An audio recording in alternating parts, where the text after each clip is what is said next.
On March 4th, the Supreme Court came to a decision in the case United States Fish and Wildlife Service versus Sierra Club Incorporated, a case relating to wildlife conservation. I will read to you the decision as follows. Supreme Court of the United States Fish and Wildlife Service versus Sierra Club Incorporated. Certiorari to the United States Court of Appeals for the Ninth Circuit. Argued November 2nd, 2020. Decided March 4th, 2021. The Environmental Protection Agency, EPA, proposed a rule in 2011 regarding cooling water intake structures used to cool industrial equipment, 76 Federal Register 22174. Because aquatic wildlife can become trapped in these intake structures and die, the Endangered Species Act of 1973 required the EPA to consult with the U.S. Fish and Wildlife Service, FWS, and National Marine Fisheries Service, NMFS, together the services, before proceeding. Following this required consultation, the services prepare an official biological opinion known as a Jeopardy or no Jeopardy biological opinion, addressing whether the agency's proposal will jeopardize the existence of a threatened or endangered species. 50 CFR Section 402.14 H14. Issuance of a Jeopardy biological opinion here would require the EPA either to implement certain alternatives proposed by the services, to terminate the action altogether, or to seek an exemption. 16 U.S. Code, Section 1536, B4G to Section 1538A. After consulting with the services, the EPA made changes to its proposed rule, and the services received the revised version in November 2013. Staff members at NMFS and FWS soon completed draft biological opinions concluding that the November 2013 proposed rule was likely to jeopardize certain species. Staff members sent these drafts to the relevant decision makers within each agency, but decision makers at the services neither approved the drafts nor sent them to the EPA. The services instead shelved the draft opinions and agreed with the EPA to extend the period of consultation.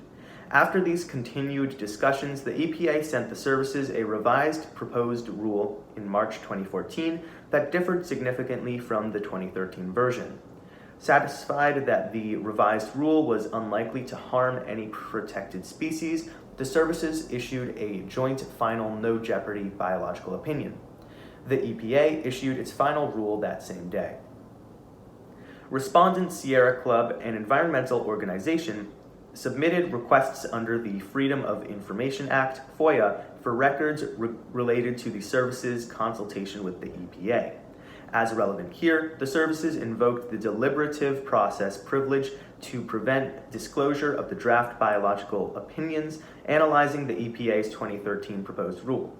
The Sierra Club sued to obtain these withheld documents, and the Ninth Circuit held that the draft biological opinions were not privileged because, even though labeled as drafts, the draft opinions represented the service's final opinion regarding the EPA's 2013 proposed rule.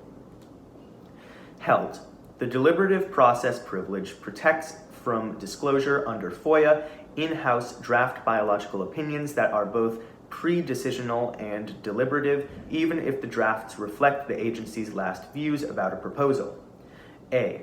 FOIA mandates the disclosure of documents held by a federal agency unless the documents fall within certain exceptions. 5 U.S. Code, Section 552B.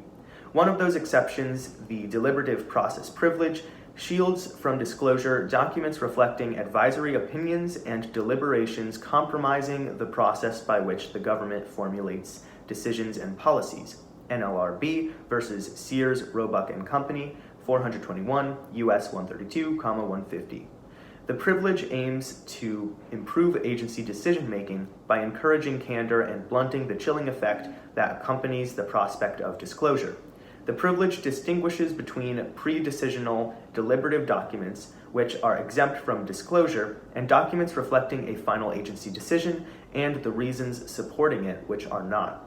See Renegotiation Board versus Grumman Aircraft Engineering Corporation, 521 U.S. 168, 186. A document does not represent an agency's final decision solely because nothing follows it. Sometimes a proposal dies on the vine or languishes. What matters is if the agency treats the document as its final view and concludes the deliberative process by which governmental decisions and policies are formulated, giving the document real operative effect. See Sears 421 U.S. at 150, 160. The deliberative process privilege protects B. The deliberative process privilege protects the draft biological opinions from disclosure because they reflect a preliminary view, not a final decision about the EPA's proposed 2013 rule. The administrative context confirms that the draft opinions were subject to change and had no direct legal consequences. Because the decision makers neither approved the drafts nor sent them to the EPA, they are best described not as draft biological opinions, but as drafts of draft biological opinions. While the drafts may have had the practical effect of provoking EPA to revise its rule, the privilege applies because the services did not treat the drafts as final. 925, F3D 1000, reversed and remanded. Justice Barrett delivered the opinion of the court in which Chief Justice Roberts and Justice Thomas, Justice Alito, Justice Kagan, Justice Gorsuch, and Justice Kavanaugh joined. Justice Breyer filed a dissenting opinion in which Justice Sotomayor joined. If you would like to read Justice Barrett's or Justice Breyer's opinions, you can do so as the links are in the description below.